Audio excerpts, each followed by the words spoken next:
A chaotic day two of free agency as the Bucks make major moves that might impact how Miami moves forward. Plus, the latest on Duncan Robinson. Is his Heat tenure at an end? We'll break it down in today's episode of Locked On Heat.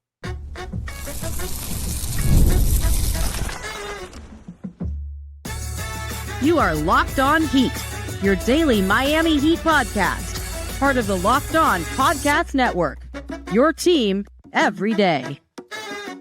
All right, welcome to Locked On Heat, your daily podcast on the Miami Heat, whether you're tuning in on YouTube or on your favorite podcast app. Thanks for making Locked On Heat your first listen every day. I'm Wes Goldberg here with David Ramil. Both of us are credentialed Heat media members who cover this team every day. For daily content on the Heat, click that subscribe button on YouTube. Make sure you are following us on your podcast app. Have a great show for you today. Duncan Robinson's time in Miami appears to be coming to an end, and we have some insight on the Heat's direction going forward. But first, let's start with a big day by the Milwaukee Bucks. Just a quick recap of what it is that they did and how it relates to Miami. Milwaukee waived and stretched Damian Lillard's remaining $113 million on his contract. So they're going to be on the hook for $22 million-ish a year for Damian Lillard to not play on the team. That's essentially what Milwaukee did. And they did it so that they could sign Myles Turner. Shocking move. They steal Turner from rival Indiana Pacers. I don't know how I feel about the move for Milwaukee. I don't think it's a needle mover, and I think it's a very expensive thing for them to do that kind of mortgages their future, having to pay Damian Lillard $22 million a year for 5 years. By the time Giannis is 35 years old, they're still going to be paying Damian Lillard $22 million a year to not be there. But what do you think about the move, David?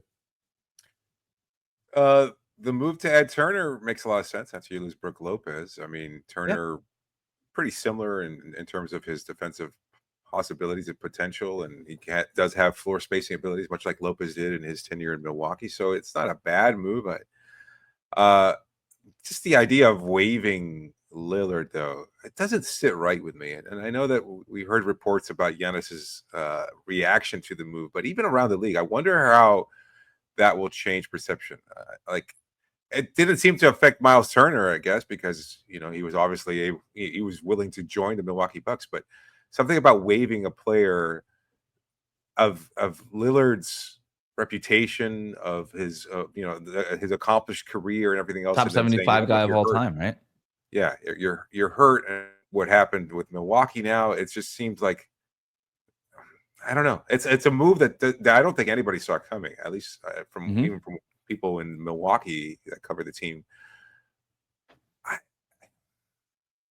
guess it helps them. Milwaukee, because again, Lillard wasn't going to play this year. Does it move the needle for them though? I mean, they weren't a contender last year with Damian Lillard and with Brook Lopez. Myles Turner is similar to Brook Lopez. Like you said, they lose Brook Lopez. He's probably better than Brook Lopez. Yeah. But you also now don't have Damian Lillard. So I think net you got worse. And you weren't very good last year in the first place. So, look, it was one thing to say and try to sell Giannis on a gap year. Sure. But now I don't even know that you can call it a gap year because the guy that was going to come back on the other side of the gap is not on your roster anymore. Right. So I don't know, whatever. But for Miami's purposes, Damian Lillard is the important part here. So he gets waived and stretched. He's going to be making $22 million a year for the next 5 years. He could theoretically sign a minimum contract, collect a fat paycheck no matter what, because of what Milwaukee still owes him, and sign anywhere. Yeah. And as soon as this happened, it didn't take very long for people to start connecting the dots. Well, Damian Lillard wanted to be in Miami in the first place. He gets traded to Milwaukee. Miami did not get Damian Lillard. They might still have interest in Damian Lillard. We got reporting from the Associated Press and from the Miami Herald that they are interested in potentially acquiring Damian Lillard and signing Damian Lillard. But what do you think? Do you think that the Heat should be interested in Damian Lillard at this point? Because this is not the same team that was interested in Damian Lillard before. I get that. But I think he's going to be... The recovery from the injury will be a humbling experience for a player of Lillard's caliber. And there's no guarantee that he comes back at full strength. And I think even during his tenure in Milwaukee, he showed that he might have been taking a step back. He was still capable of greatness, and I think that's still something that's missing from Miami's roster. But Lillard had phenomenal performances, but I guess you could say that they were fewer and further between, given his age and his limitations and things of that sort. So I think he's going to be taking a step further back, just because, well, he's older and he's coming back from what could be a catastrophic injury. If he comes back at near full strength, he's still going to be a fine player. And I think for Miami, you still want to add a player of that caliber because, well, I can't see how it would hurt. I know the argument could be that, oh, he's taking a roster spot off from a younger player, or he's going to hinder a younger player's development. We're talking about somebody who might have to get used to coming off the bench at some point, or at least having his minutes balanced between him and another younger player, maybe Kasparas Jakunciunas or something like that. So I don't know exactly how it would play out, but I think it helps to have somebody with Lillard's reputation. Again, the presence, the leadership in the locker room. I don't think he got to establish that in Milwaukee because it was clearly Giannis's team there. And while I think it's still Bam's team in Miami, I think he would be able to add a huge element that might be missing in the locker room. I would be comfortable even signing him to a long-term deal for little money, just because you can supervise his rehabilitation. You can make sure he's around the facility. He can still have a voice in the locker room, even as he continues to rehab from injury. And then eventually, it's not a full guarantee that he missed the entirety of the season. He might be able to come back at some point and still be able to provide some kind of a spark, probably likely off the bench. But still, I just don't see any downside to adding a player of Lillard's caliber. Like, he is such a great player and with such a stellar reputation, incredible leader, accomplished veteran. Why wouldn't you want to add a player, especially at a position of need like point guard? Mm-hmm. I hear you. Lillard's old. Oh, that's it? That's the argument against Lillard. He's old. Yeah, and look, if you do sign him, you'd sign him probably to a 2-year deal, where you pay him this year at something close to the minimum, where he rehabs, uses Miami's facilities, rehabs down here in Miami, and does all these things, and then he comes back next year and tries to. And look, he was a very good player last season, right? Like, we shouldn't dismiss that. 24 points per game, still a knockdown 3-point shooter. His reputation around the league is unquestioned, and all these things.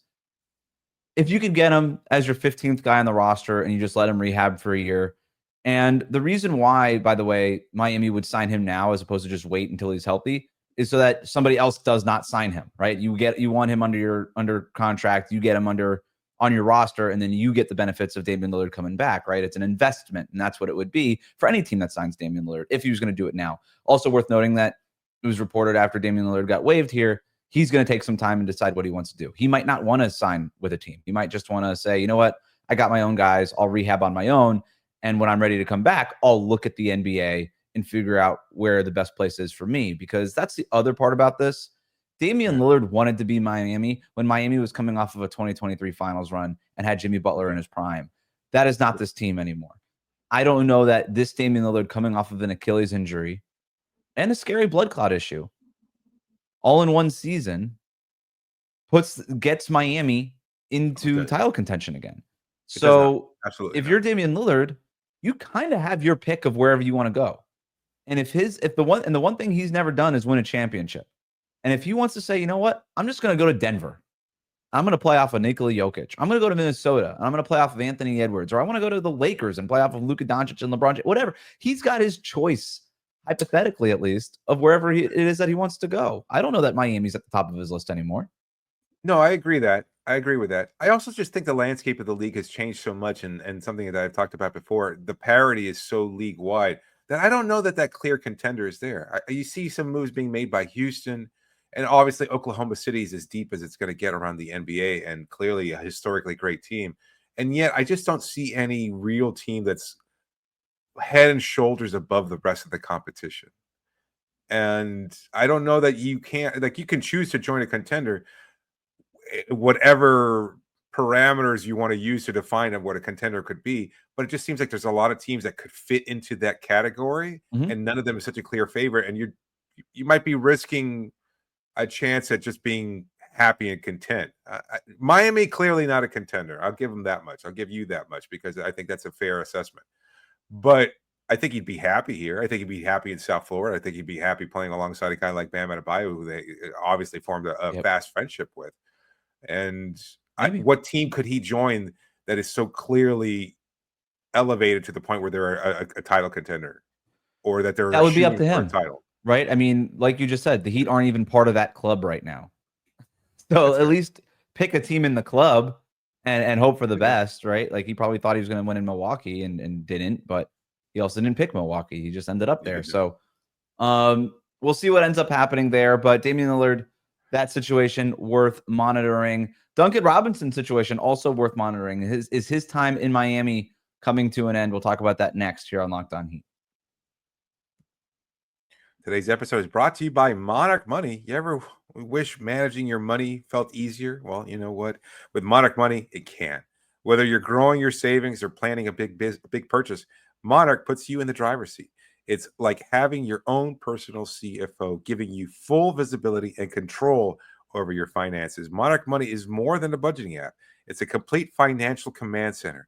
You can track all of your accounts, investments, and spending in just one place. So in addition to managing your money, you're also building wealth. You know what? There's lots of different things that you could be doing with your money, and monitoring exactly how you make expenses, how you use that money is a big part of it. And Monarch Money makes that so much easier, especially if you've got goals that you want to reach this year. This is the way to do it. Monarch Money will help you take control of your finances. That's right, using Monarch Money. Use the code LOCKEDONNBA at monarchmoney.com. You get 50% off your first year. That's monarchmoney.com. Code LOCKEDONNBA, and you get half off your first year only at monarchmoney.com. We'll be right back. Let's talk about Duncan Robinson. So full disclosure, we are recording this Tuesday at 5:30 p.m. Eastern time. Did I say Thursday? I meant Tuesday. I don't know what I said. All the days are mixing up, David. So by the time people are hearing this, maybe this is already something happens on this front. But it does seem like the Heat are moving on from Duncan Robinson. Before we get into what this means for the roster, good move, bad move, what Miami gets back for Duncan Robinson, all these things. Your thoughts on Duncan Robinson's time in Miami coming to an end? Because he was a big part of this team for a very long time. Goes down as the all-time leader in three-point shooting in Heat history. Played for two different finals teams, rather. An incredible story overall. Yeah, it's hard to separate any kind of personal feeling about Duncan. The veil of pretending to be unbiased media kind of really goes out the window sometimes. And Duncan, just I think you share this feeling as well, like just a joy to talk to, like a person that really is really just a good person and just somebody that you feel comfortable talking with. And I think somebody who was part of, Miami's growth over the last few years. Like, I don't know that you have the success of the last few years of the Jimmy Butler iteration without Duncan providing the spark that he did. And there were a lot of good moments that, from his first year as a starter, when Jimmy first joined the team in 2019, like people forget he was there for Dwayne's last year in 2018-19. Mm-hmm. So he's been the kind of bridge in between these eras. And yeah, coming off the bench, starting, etc. Like he's played a role. And I think he was a historic shooting numbers, league historic shooting numbers as a member of the Heat. And I think people tend to associate him with a contract and that it was a bad decision and one that the front office probably should never have made. I just never saw it that way. I thought he was paid for the value that I think he performed at. Yeah, and I think having an issue with the contract is one thing, and I do think it clouded people's fans' perceptions of Duncan Robinson. He was a very important player. He represented the Heat in a world-class way. Was it an overpay? Yes, it was an overpay. There's no question. $20 million for Duncan Robinson for him to lose his starting spot and then lose his spot in the rotation. I mean, it's unfortunate to say it. It was an overpay, right? And I don't think that's what the Heat envisioned when they handed him a contract worth $20 million a year. But at the same time, I share your feelings as well. One of my favorite guys to talk to in the locker room, extremely insightful, generous with his time. We got a lot of insights that we shared with our fans on this podcast from talking to Duncan Robinson on and off the record, right? He was always great. So it's going to hurt to see him go. But at the same time, it's the right move. It's the right move. One other thing on Duncan Robinson, though, before we move on to the more cold, calculated part of this discussion, he came to symbolize Miami's development program.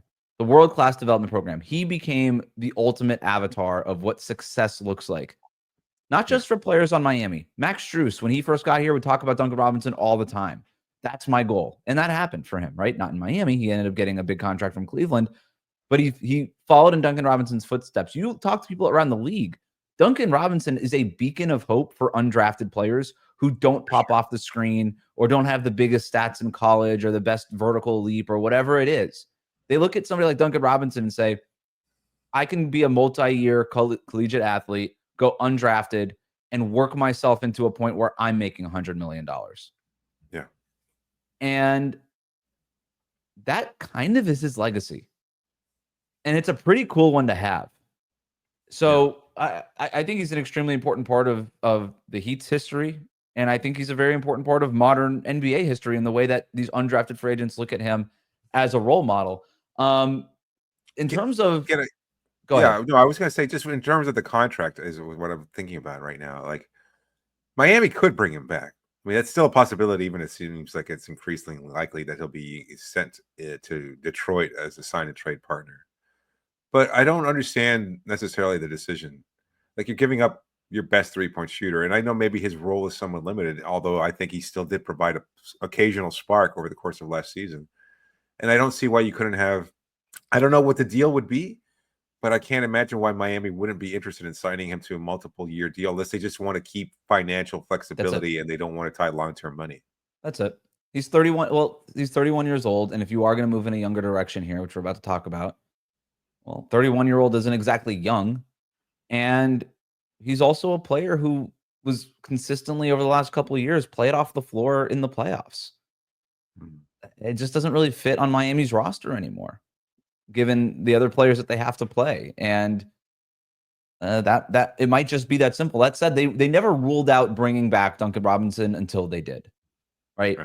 So it wasn't like, hey, we got to get away from this guy at all costs. I just think that this move probably makes some sense. So again, by the time people are hearing this, this might already be done, but it does sound like Detroit is the likely landing spot for Duncan Robinson. Trying to figure out what's going to go on there. Is it something like Simone Fontecchio coming back to Miami, $8.3 million expiring salary, maybe a second-round pick or a couple of second-round picks for Miami's troubles just to facilitate the sign and trade. Detroit can't sign him outright. Detroit did just lose Tim Hardaway Jr.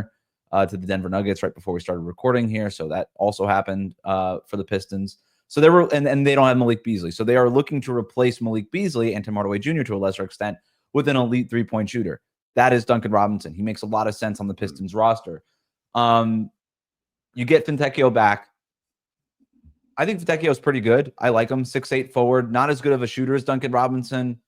Kind of up and down, streaky as a three-point shooter, in and out of Detroit's rotation. But 2 years ago, scored, I think it was like 22 points and 24 points in two separate games against the Miami Heat. So there is a random scrub Heat killer vibe going on with Fontecchio, which we know the Heat like to acquire those guys historically, but they can either bring him onto the roster as a deep rotation guy, or that's another expiring contract that they could flip either this summer or closer to the deadline too. So if you do that, get a couple of draft picks back, it's worth the trouble in facilitating the Duncan Robinson sign and trade if everybody's agreed that it's time to part ways.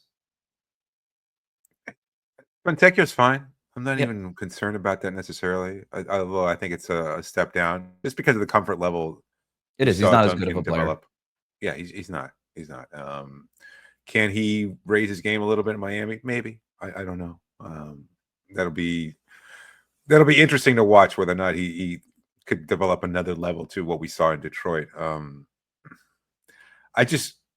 There has to be more. There has to be more. This can't be the extent of it. You haven't addressed the problems in a roster that was clearly faulty. And if anything, losing a player like Duncan Robinson to acquire a player like Fontecchio, clearly a step down.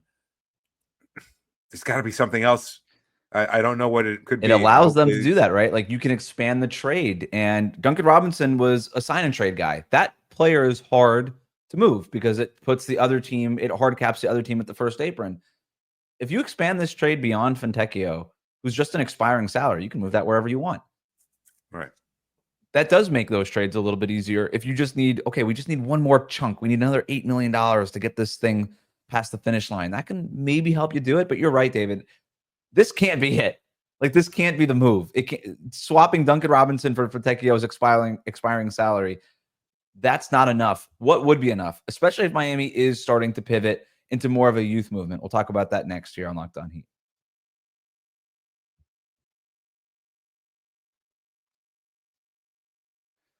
So, David, based on what we're seeing here, it looks like the Heat are leaning into their youth movement. You look at the roster, Duncan Robinson, 31 years old, probably on the way out here, it looks like. Bam Adebayo, 27. Tyler Hero, 25. You've got a bunch of rookies, or young players, rather, 23, 22, 21, 20, 19 years old, looking to get some playing time here. Do you think that the youth movement is the right way to go right now? I think it's the only way to go.